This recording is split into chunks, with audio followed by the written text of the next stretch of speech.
నమస్తే, నేను మీ కుప్ప పద్మిని. ఇన్నాళ్ళు మీ సపోర్ట్ ని నాకు అందిస్తూ మీ ప్రేమని నాకు అందిస్తున్న ప్రతి ఒక్కరికి కృతజ్ఞతలు. ఇప్పుడు చూడబోతున్న ఈ వీడియో కూడా ఖచ్చితంగా మీకు ఉపయోగపడుతుంది. లైక్, షేర్ అండ్ సబ్స్క్రైబ్ చేసి మీ ఇష్టాన్ని అలాగే మీ సపోర్ట్ ని నాకు అందించండి. అలాగే ఈ వీడియో పట్ల మీ అభిప్రాయాన్ని కమెంట్ సెక్షన్ లో కమెంట్ చేసి నాకు తెలియజేయండి. నమస్తే. Welcome to our channel. నేను పద్మిని. ప్రస్తుతంతో పాటు ప్రముఖ ఆధ్యాత్మికవేత్త, వాస్తు జ్యోతిష పండితులు, లలిత ఉపాసకులు, వాస్తు జ్యోతిష శిక్షణ నిపుణులు బ్రహ్మశ్రీ నానాజీ పట్నాయక్ గారు మనతో పాటు ఉన్నారు. మాట్లాడదాం సార్. నమస్తే సార్. సార్, జనరల్ గా మనం టాపిక్ ముందు ఒకసారి అనుకుని ఏం మాట్లాడుకుంటున్నాం అనేది అనుకుంటాం కదా. అలా అనుకోకుండా డైరెక్ట్ గా అడిగేస్తున్నాం మిమ్మల్ని. సంపన్నులు ఉంటారు మన చుట్టూ, చాలా మంది సంపన్నులు ఉంటూ ఉంటారు. చక్కగా సంపన్నులు అంటే అది ఆరోగ్య విషయంలో కూడా సంపన్న వాళ్ళ ఐశ్వర్యవంతులు కదా. డబ్బున్న వాళ్ళు, ఈ డబ్బున్న వాళ్ళని చూస్తే బోల్డ్ అంతా కుళ్ళు బుద్ధి వస్తుంది డబ్బు లేని వాళ్ళకి. ఫస్ట్ అనే మాట, వాడు ఏం చేశాడో తెలుసా అని మొదలు పెడతారు. ఇంత కుళ్ళు బుద్ధి అంటే వాడికి లేదు అనే అక్కసు ఆ సంపన్నుల మీద చూపించేటటువంటి పరిస్థితి జనరల్ గా హ్యూమన్ లో ఉంటుంది. దీని నుంచి బయటపడటం ఎట్లా సార్? దీని నుంచి బయటపడాల్సిన అవసరం ఉందంటారా? మంచి ప్రశ్న వేశారు. ఎందుకంటే ఇది మెచ్యూరిటీ అన్మెచ్యూరిటీకి సంబంధించిన విషయం. ఇది మెచ్యూరిటీ లేకపోవడం, మెచ్యూరిటీ ఉండడం. ఇప్పుడు ఒక క్లాస్ రూమ్ ఉందమ్మా, చిన్న ఎగ్జాంపుల్. బాగా చదువుతున్న వ్యక్తి ఒక స్టూడెంట్ చూసి ఇంకో స్టూడెంట్ కుళ్ళుకోవడం వల్ల వీడు మెరిట్ స్టూడెంట్ అవుతాడా? వాడిని చూసి ఇన్స్పైర్ అవడం వల్ల అవుతాడా? ఇన్స్పైర్ అవ్వడం వల్లనే. సింపుల్. అలాగే ఒక బాగా సంపాదించాడంటే ప్రతి ఒక్కరూ అడ్డదారులోనే సంపాదించాలని రూల్ లేదు. కష్టపడి సంపాదిస్తారు చాలా మంది, అందులో ఎవరో ఒకరు ఉంటాడు అడ్డదారులు సంపాదించే వాళ్ళు.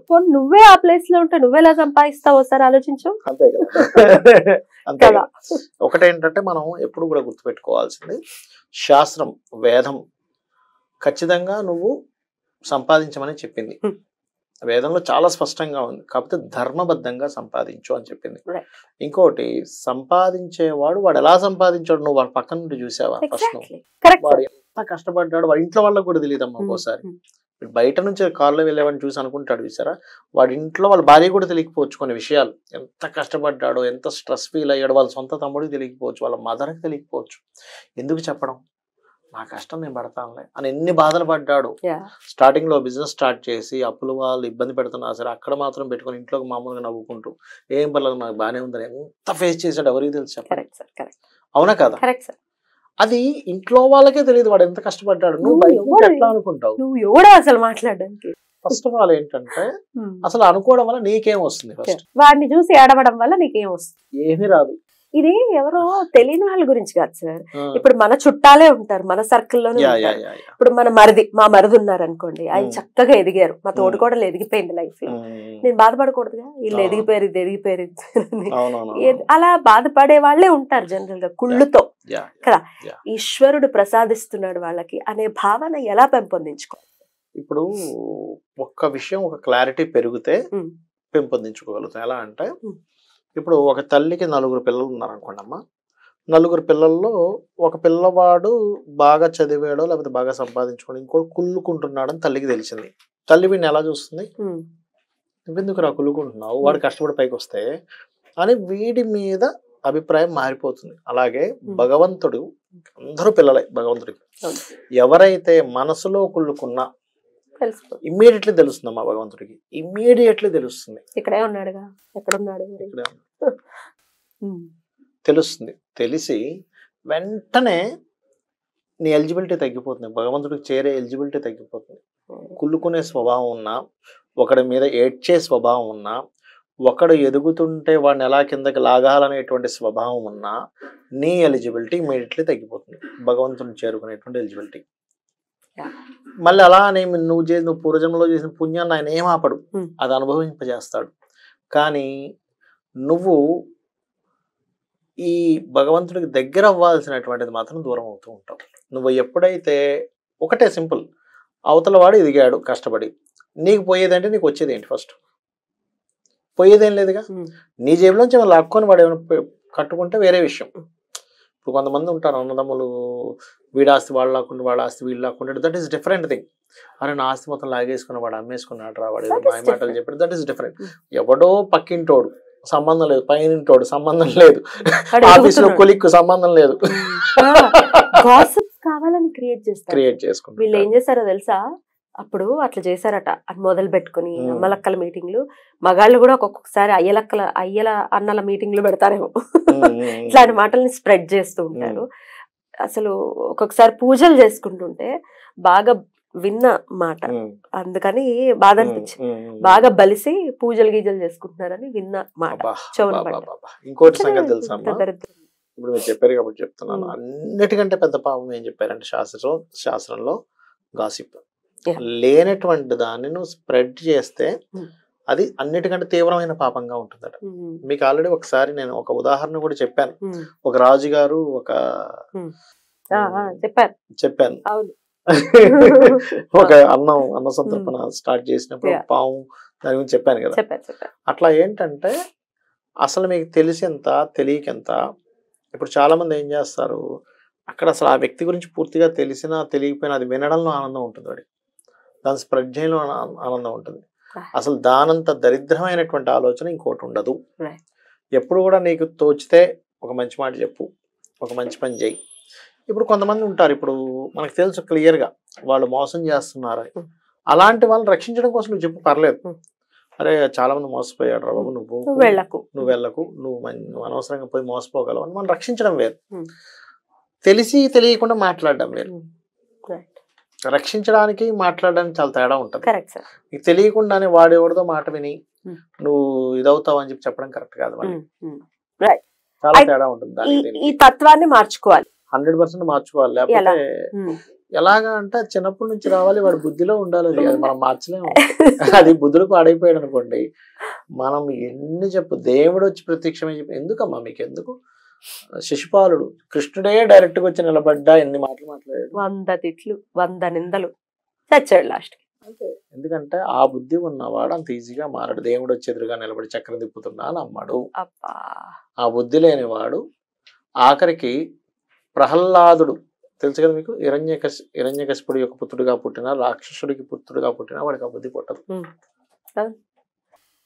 కానీ అయినప్పటికీ అడుగుతున్నాను సార్, వాళ్ళు ఒకవేళ ఏదో ఈశ్వరానుగ్రహం చేత లేదు నేను ఈ బుద్ధిని మార్చుకోవాలి అనే తలంపు వాళ్ళకు ఉంటే ఏ ఆరాధన ఎంతో కొంత వాళ్ళకి హెల్ప్ అవుతుంది అంటే ఏం చెప్తారు? విష్ణు లలిత సహస్రనామాలు ఎవరైతే రెగ్యులర్ గా వింటారో, రెగ్యులర్ గా చేస్తారో వాళ్ళకి మార్పు వస్తుంది. కొంత ఎంతో కొంత, ఈ రోజు కాకపోయినా. ఇప్పుడు మీరు అనొచ్చు, ఏమంటే మా ఇంటి పక్కన ఒక ఆయన ఉంటాడు, రోజు విష్ణు సహస్రనామాలు వింటాడు, కానీ ఈయన బుద్ధి ఇలా ఉందండి. ఏంటండి అంటే ఇప్పుడు పూర్వజన్మ కర్మ, అది ఒకరోజు మారుతుంది రోజు కనుక చేస్తే కనుక. ఒకటి ఫస్ట్ ఆఫ్ ఆల్ ఏంటంటే భగవంతుడు ఉన్నాడు అనేటువంటి పరిపూర్ణమైన నమ్మకం మనకు రావాలి. ఉన్నాడో లేడో, అందరూ పూజ చేస్తున్నారు కాబట్టి నేను పూజ చేస్తున్నాను, అందరూ గుడికి వెళ్తున్నారు కాబట్టి నేను వెళ్తున్నా, అందరూ ఇది చేస్తున్నారు ఇది చేస్తున్నా, కానీ నాకు ఎక్కడో డౌట్ ఉంది అనుకుంటే మాత్రం వాడికి మార్పు రాదు. పరిపూర్ణంగా భగవంతుడు ఉన్నాడు, ఇది ఫస్ట్ గుర్తుపెట్టుకోండి. మనం చేసే ప్రతిదీ రికార్డ్ అవుతుంది, ప్రతిదీ వింటున్నాడు, ప్రతిదీ చూస్తున్నాడు. ఆయన చూస్తున్నాడు. నీకు ఏదో ఒక రోజు ఆ కర్మ నువ్వు అనుభవించాలి, కర్మ ఎవ్వరు తప్పించుకోలేరు అనేటువంటిది మైండ్లో ఉంటే నువ్వు చేయకు. లేదు ఆ కర్మ నేను అనుభవిస్తాను అనుకుంటే నువ్వు చెయ్యి. ఒక వర్డ్ ని మన డిక్షనరీలో నుంచి తీసేస్తే బాగుంటుందేమో అని అనిపిస్తుంటుంది అప్పుడప్పుడు. నడమంత్రపు సిరి అనే మాట ఒకటి మాట్లాడు. అవునండి. వీడికి నడమంత్రపు సిరి అప్పుడు ఎలా ఉన్నాడో తెలుసా, ఇప్పుడు ఎలా ఉన్నాడో, డబ్బు వచ్చింది తెగ పొగరు చూపిస్తున్నాడు అని అంటుంటాడు. అది తీసేస్తే బాగుంటుందేమో అని. నీకు నడమంత్రపు సిరి పడితే నువ్వెలా ఉంటావు అనేది ఒకసారి ఆలోచించు. ప్రతి ఒక్కరు కోరుకుంటారు నడమంత్రపు సిరి రావాలని, సడన్ గా నేను రైజ్ అవ్వాలని కోరుకుంటారు, కానీ ఇంకోరికి వస్తే ఒప్పుకోరు. వీడికి మాత్రం రావాలని ఉంటుంది, ఇంకోరికి వస్తే ఒప్పుకోరు. మరి పోనీ అది ఇంకోటి మనోడైతే ఇంకా ఒప్పుకోలేరు. అమ్మో ఏంటి గీత పక్కన చిన్న గీత అయిపోద్దిగా, ఇది అది పెద్ద గీత అయితే ఇది చిన్న గీత అయిపోద్ది భయం. కానీ నిజంగా సొసైటీ అలా ఏం చూడదు, మనం అనుకుంటాం. ఇప్పుడు మీరు చిన్న ఎగ్జాంపుల్ ఎలా అంటే, ఒక ఫ్యామిలీలో ఒక వ్యక్తి పెద్దగా ఉన్నాడు, కానీ వాళ్ళ బ్రదరో ఎవరో మళ్ళీ మంచి రైజ్ అయ్యాడు, వెంటనే మనం చిన్నగా చూడడం స్టార్ట్ చేస్తాం. ఒక్కసారి నేను ప్రేక్షకులందరికీ చెప్తున్నానండి, అసలు అలా చూడం మనం. వీడిగానే వాడిని వాడిగానే చూస్తాం, వాడికి డబ్బు వస్తే మనకు ఒదిగేది అని మనం మామూలుగానే చూస్తాం. కానీ ఆ వ్యక్తి అలా అనుకుంటాడు. కరెక్ట్. ఇప్పుడు చాలా మంది ఏంటంటే ఆఫీస్ లో కూడా వాడికి ప్రమోషన్ వస్తుందంటే భయపడుతుంటారు, అంటే ఒక ఇదైపోతుంటారు. కానీ ప్రమోషన్ వచ్చిన వ్యక్తిని ప్రమోషన్ వచ్చాడని అప్రిషియేట్ చేస్తాం, కానీ మిగతా వాళ్ళందరినీ చిల్లరగా చూడండి. ఆ ప్రమోషన్ వచ్చినందుకు వాడు మేనేజర్ తో ఏం చేశాడు తెలుసా, ఆడవాళ్ళైతే ఇంకా చెప్పదు, క్యారెక్టర్ అసాసినేషన్ చేస్తారు, అట్లా జరిగిపోతుంది చిటికలు. అసలు క్యారెక్టర్ అసాసినేషన్ కానివ్వండి, లేనిపోని గాసిప్స్ కానివ్వండి, వీటికి మిగతా చేసే అన్ని పాపాల కంటే పెద్ద పాపంగా చెప్పింది శాస్త్రం. ఇవన్నీ చేసేసి పూజలు చేసేసి నాకు దేవుడు కరుణించట్లేదంటే ఒక్కనాటికి కరుణించడు అంతే కరుణించడం. ఇంకోటి ఏంటంటే లేని దాన్ని క్రియేట్ చేసి ఎవరైతే పాపం మూట కట్టుకుంటారో దానికంట శాస్త్రంలో ఉన్నటువంటి విషయం చెప్తున్నాను, ఎన్ని పూజలు చేసినా సరే పోదంట ఆ దోషం. లేని దాన్ని క్రియేట్ చేసావు కదా నువ్వు, క్రియేట్ చేసి ఆ మనిషిని కావాలని చెప్పి చేసావు. ఎగ్జాంపుల్ మీరు ఇప్పుడే అన్నారు, పాపం ఒక ఆవిడ చక్కగా కష్టపడి ఒక స్టేజ్కి వచ్చింది, వెంటనే ఆ బాస్కి ఆవిడకి ఏదో లింక్ పెట్టేసి ఇలా అయింది అందుకే ఇట్లా అయింది అని చెప్పు అని కనుక ఎవడైనా కావాలని కనుక చేస్తే ఇమ్మీడియట్లీ వీడంతా దరిద్రం అనుభవిస్తాడంటే తర్వాత తర్వాత తర్వాత జన్మల్లో వీడు ఎన్ని పూజలు చేసినా బయటికి రాలేడు. కట్టి గుడపడం అనేది చూపిస్తాయి. అంతే వద్దు మనకు అలాంటి ఆ పరిస్థితి వద్దు మనకి, మనం కొంచెం కామ్ డౌన్ అయిపోతే బెటర్, మైండ్ ని నోట్ ని కామ్ డౌన్. సార్ ఇది అవసరం అనిపించింది సార్, డెఫినెట్ గా తెలుసుకోవాలి. ప్రాక్టికల్ గా చేసే వ్యసనం ఎట్లా అంటే ఆ గాసిప్స్ దీంట్లోకి వెళ్ళిపోతారు చూసారా, వాళ్ళకి అవి లేకపోతే ఉండలేకపోతుంటారు. నేను కొంతమందిని చూసా, నార్మల్ టాపిక్స్ ఈ దేవుడికి సంబంధించినవి మాట్లాడుకున్నంత సేపు కామ్ ఉంటారు, అయ్యో అక్కడ ఏమైంది తెలుసా నాకు ఇదే కావాలి చెప్పండి ఏంటి, సీరియస్ గా నేను చూసా కొంతమంది. ఇదేమిటి అంటే నేను ఒక రోజు ఏమైందంటే చెప్తా చూడండి, కామెడీగా ఉంటుంది. ఒక దగ్గర 4 కూర్చొని మాట్లాడుకుంటున్నాం, నేను మామూలుగా నా దగ్గరికి వస్తే నేను అయ్యో మీకు తెలుసా అసలు ఆ రోజు ఆ క్షేత్రానికి వెళ్తే ఎంత బాగుంది తెలుసా ఇది మాట్లాడు.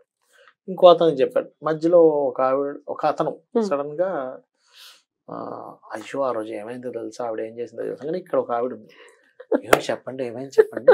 అప్పటి వరకు ఆవిడ అసలు పట్టించుకోవట్లేదు మేము చెప్పేవి కూడా, ఏమైంది చెప్పండి ఇలాంటివి కదా కావాలి అసలు చెప్పండి అన్నది.